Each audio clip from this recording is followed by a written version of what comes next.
So I just want to welcome everybody to today's presentation, and I wanted to, and just if you could keep your mics on mute, just as the presentation is going on, and please feel free to unmute, ask any questions, or you could drop some questions in the text chat and I could relay them to Joanne.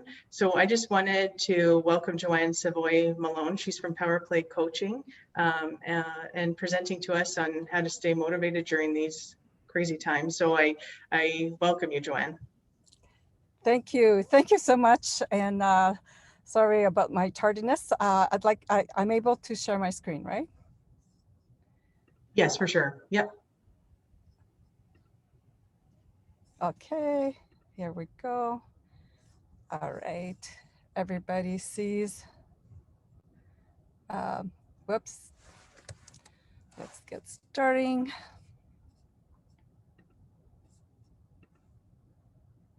All right, so we all see my slide here? Yep, for sure. All right. Hello, everybody. Welcome. And yes, as you see, thank God for technology. We have to be able to do whatever we can when we can. For some reason, I thought the presentation was at 12. I am in my car, but I'm sure I hope everything's going to be okay. Today we're going to talk about how to become empowered and emerge emotionally in this. So I'm with Power Play. I help people, especially to transition into their new roles and sometimes in their first 90 days. And I'm also performance consulting, helping people with their goals and things like that. So today we're going to start with how to beat procrastination. And then we're going to talk about identifying your Ikigai. I'm just going to, so I can't see the chat right now, but usually I have two screens. So Laurie, if there's any chat, let me know. But anybody heard of Ikigai before? Just say yes or no in the chat.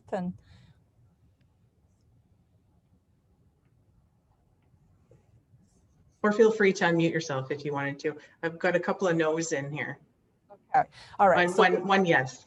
Awesome. Okay, so we'll describe what the Ikigai is a little bit more. Having a balanced life and identifying your primary goals. So there's a study at a university that says that 92% of people set goals at the beginning of the year and they don't achieve it. So that's 92%. That's a big number. And I have to say, I am in those numbers sometimes.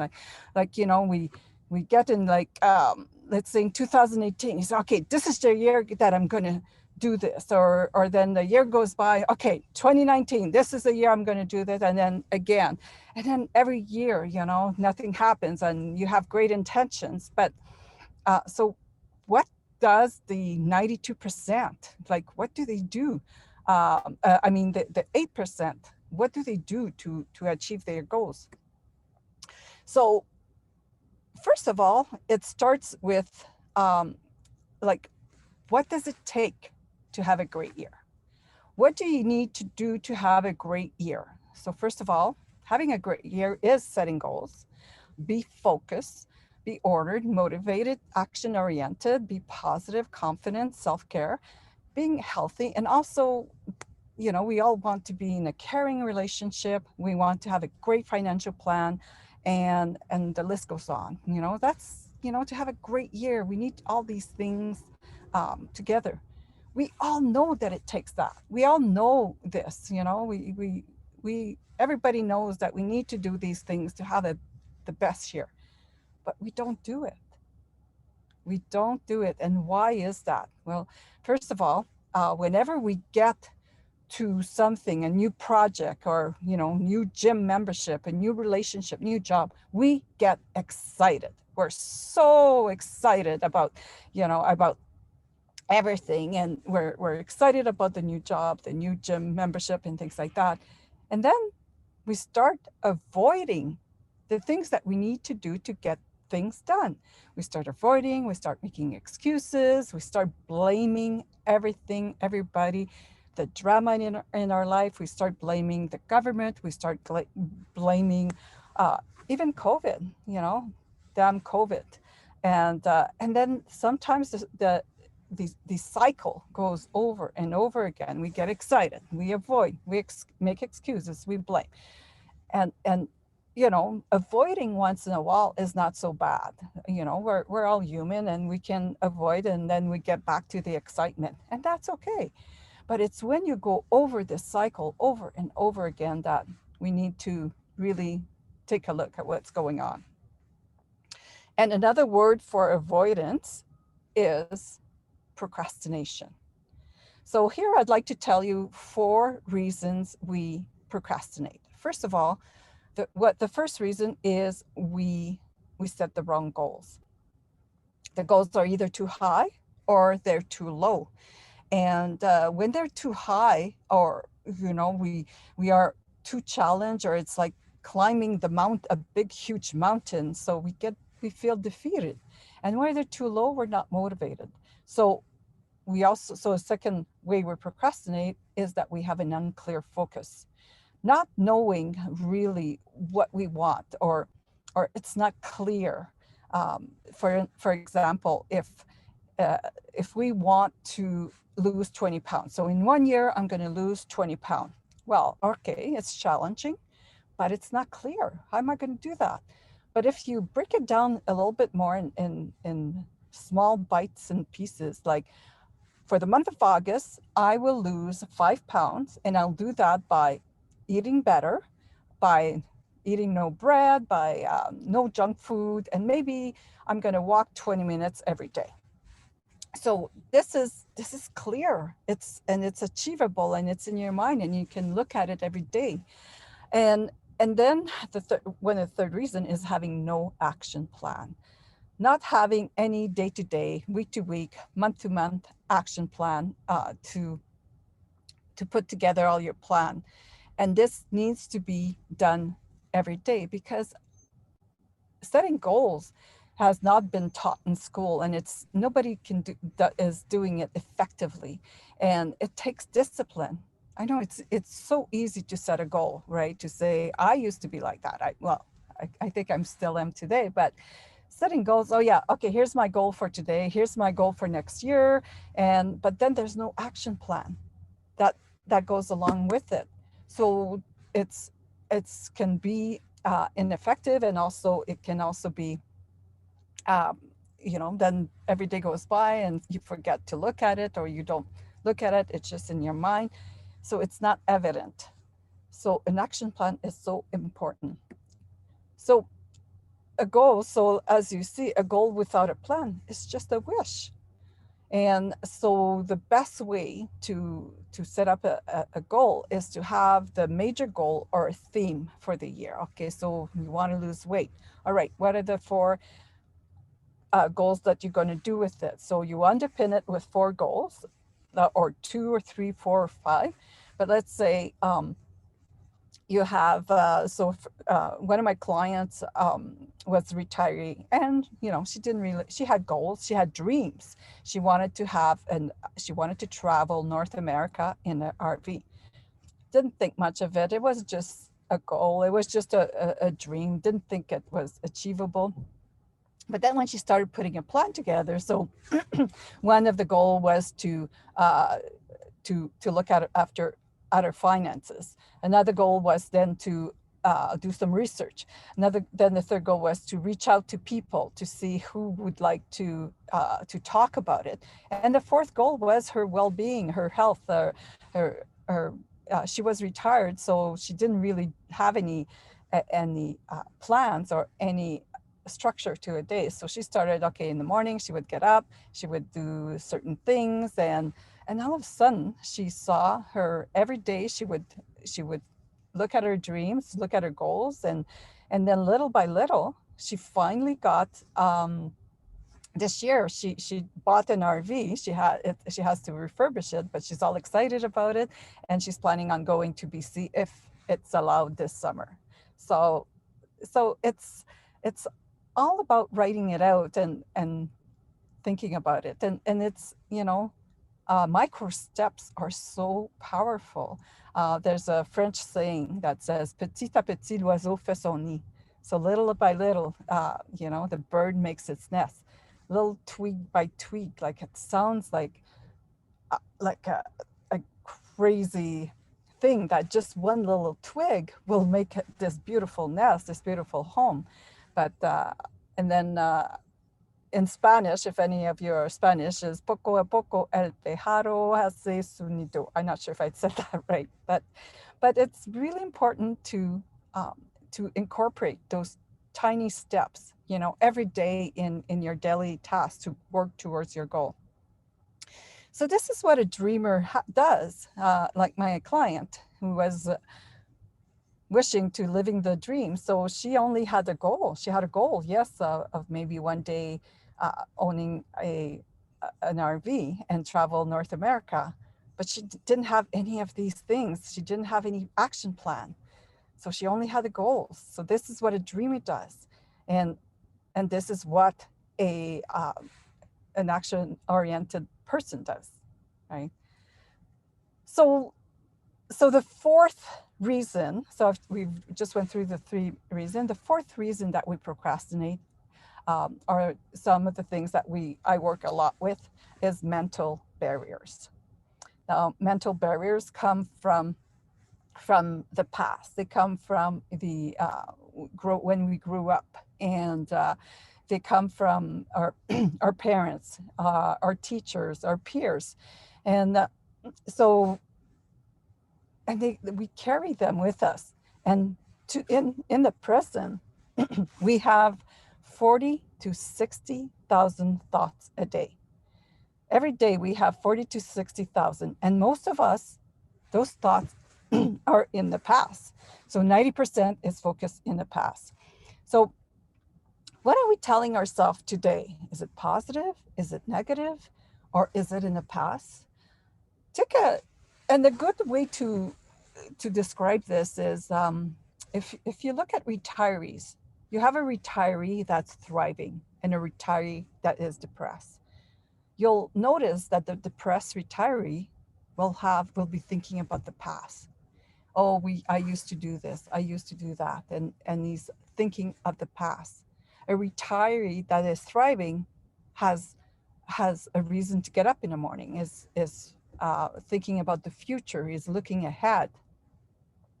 And so this is very important to figure out. Like, we want to have passions, we want to have purpose, and that passion and purpose, this is what's going to give you that vision for the future, for what really matters to you.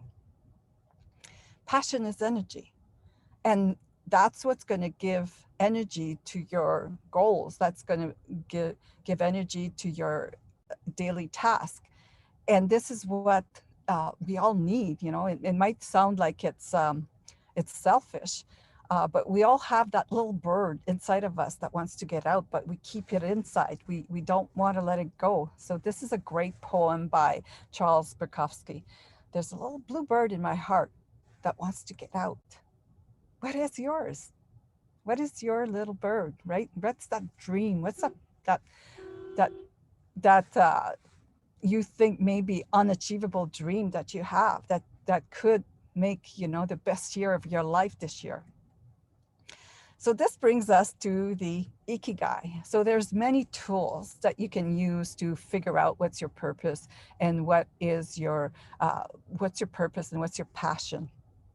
First of all, there's the difference between passion and purpose. Is passion is, it's selfish, right? It's my passion. It's a selfish thing, and purpose is a little bit more universal. It's in the universe. It's out there. But to be able to have purpose, you need to have that passion first, right? You need to have that passion into what is it that you want. Nobody else, you know. It's not your husband, your children, or your wife, or for somebody else. Because especially as women, we always do things for the other person. And so Ikigai is a Japanese philosophy that basically means what gets you up in the morning, or what makes your life worthwhile. And it's from a Japanese island Ikanaga, and there the population is like, there's a lot of people there that are over 100 years old, and they are enjoying life. They're having balanced life, fulfilled. They love getting up in the morning, and this is why. And it's a very, very simple process. It starts with 4 questions. What do you love? Are you great in? What are you paid? What can you get paid for? And what does the world need? And even in retirement, we can alter those questions. But what makes your life worthwhile? What is your purpose? What do you want to be remembered for? And why do some people know what they want and have passion for life, while others drift away through life, right? So what is your reason for being? And again, women always think about the others. They don't think about them. So to be able to think selfishly will then help everybody else around you to bring that gift that only you have, into the world. You're giving people your gift, and that is so important. And so think about thinking. Thinking is free, but we underuse it, right? Like when sometimes something is free, sometimes we don't use it. But so what do I love? What does my heart long for? What's the one thing when I'm doing it, I forget about time? So these are all questions that, you need to ask. What am I good at? And also, what does the world need? What can I be paid for? Or in retirement, being paid for is not just about money.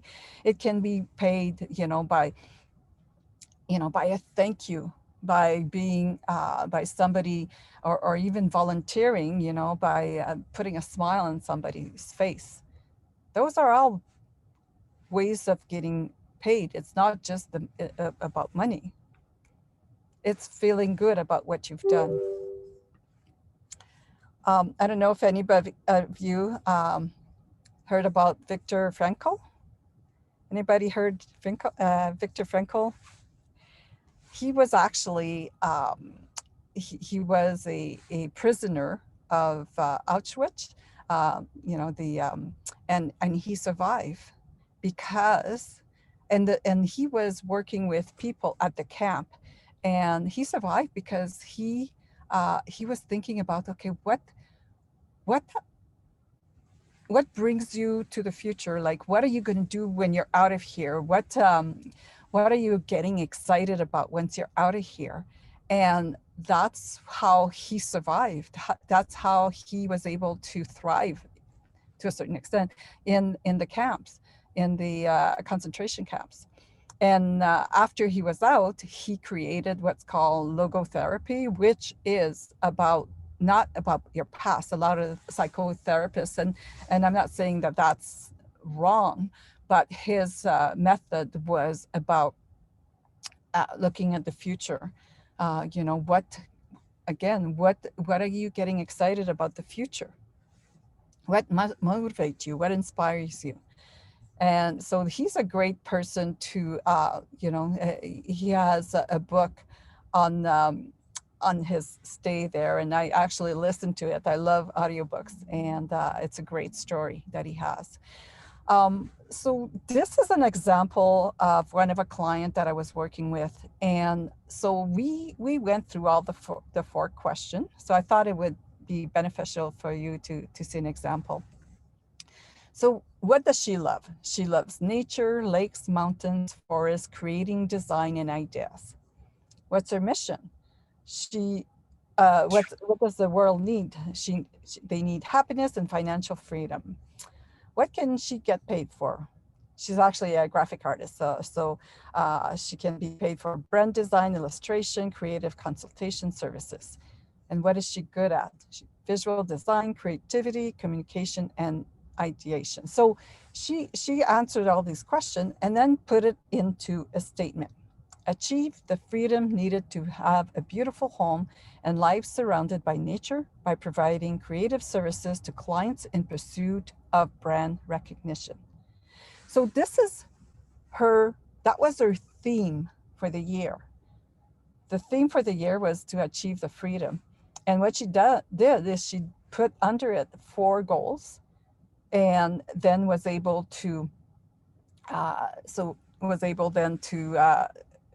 meet her goals. And now she has a thriving business, and she has now looking at hiring more designers or freelancers to her uh, to her company. So I'll stop here there for a little bit and take a little breather and see if anybody has questions, comments, or what do you any comments on what I have told you so far? For sure. There's no comments in the chat, but if you have any questions, please feel free. You can unmute yourself right now, or if you want to text chat it, and I'll relay it to Joanne.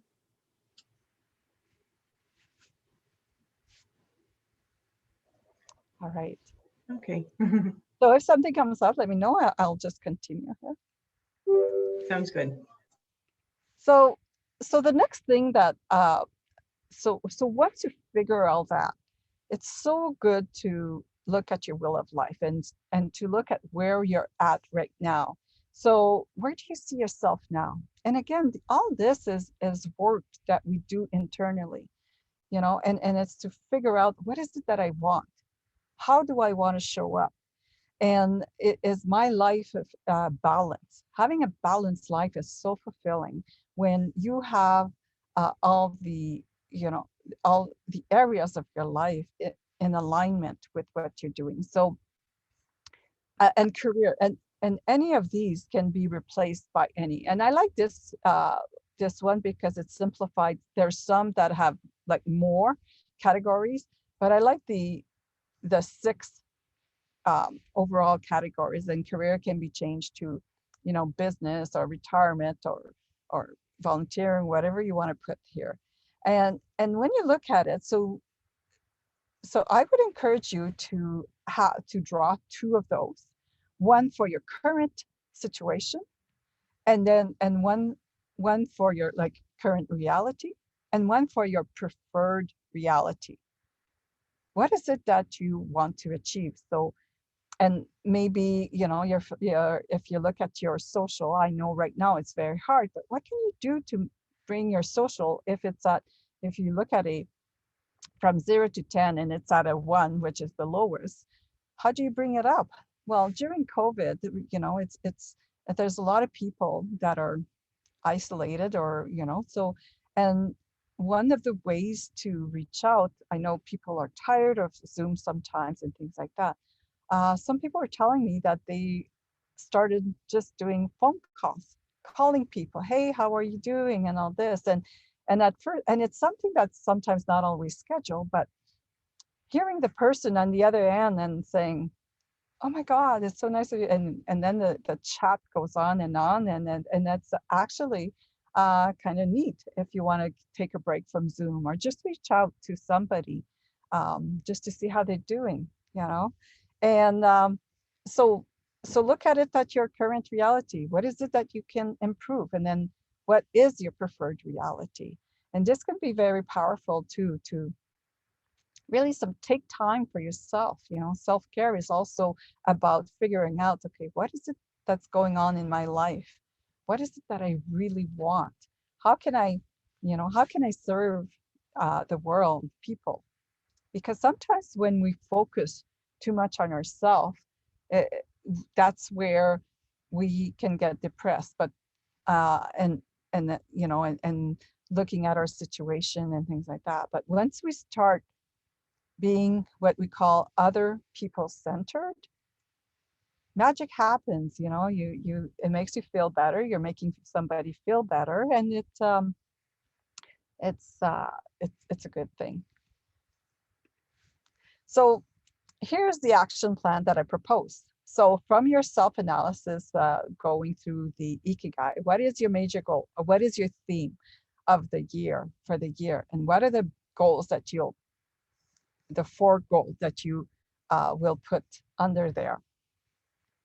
Because, and be creative. And creativity is everybody is creative. And another word for creativity is imagination. We all have an imagination. Don't be afraid to imagine your future. And imagination is everything. It's the preview of life's coming attraction. I love this quote from Albert Einstein. And you know, think big, think bold, you know, what is it that you want? And don't be afraid to go after it.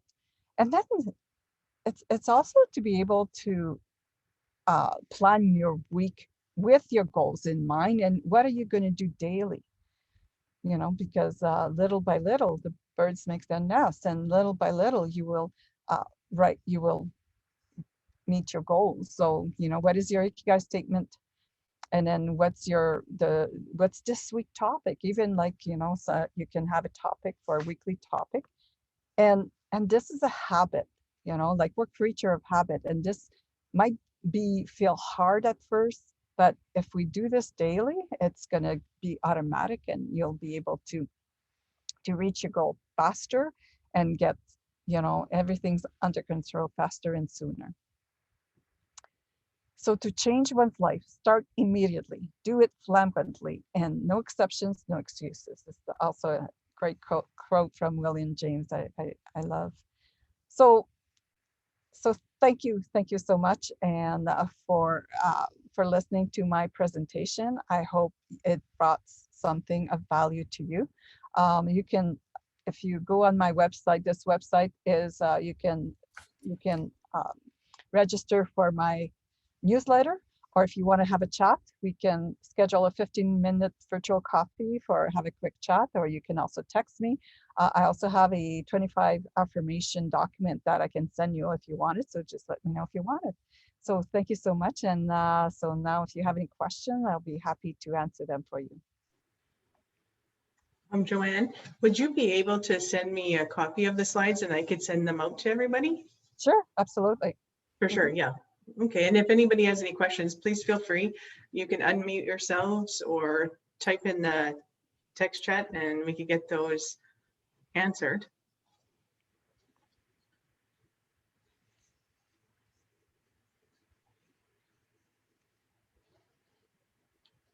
And if not, I mean, Joanne's left her her website and her email here and phone number. So, you know, feel free to contact her. There's some good stuff in there. Thank you very much. They're saying for the presentation, they really enjoyed it. So, I mean, at this time, I just want to say thank you, Joanne. I appreciate you coming in and speaking to us on this. Sometimes it's, you know, it's hard, especially to, well, I mean, set goals. Sometimes you have these visions that you want to do it, right? And for myself anyways, and it's, you know, you fall off. And so it's good to be reminded of these things and new ways to look at things. Yeah, and like you say, it's good to be reminded, because we all know this. We know, you know, again, we all know what we need to do. And sometimes little reminders are, that's why it's important to also take a look at what are my goals, and to have it, to look at it, you know, daily. There was this guy who wanted a BMW. So, you know, vision boards are great for that, to have a vision, you know. And so he had a picture of a BMW on his wall. And the picture was, so eventually he did get his BMW. So the power of future vision, or having something that has a pulling power in the future, is so powerful. For sure. Well, thank you. We really appreciate you, and there's some great positive comments in the chat. And so thank you so much for coming in. And if anybody wanted a recording, I could for sure send that out to everybody. So if there's no other questions, I'll just remind everybody today that the next presentation is Beth Scott from Harmony of Life, and the title of her presentation, I just want to get it right here, is the Reiki and energy work. So that one's at 12:15. Hope to see you there. And thanks everybody for joining us today. And well, I guess we'll see everybody next week. Thank you very much. Bye.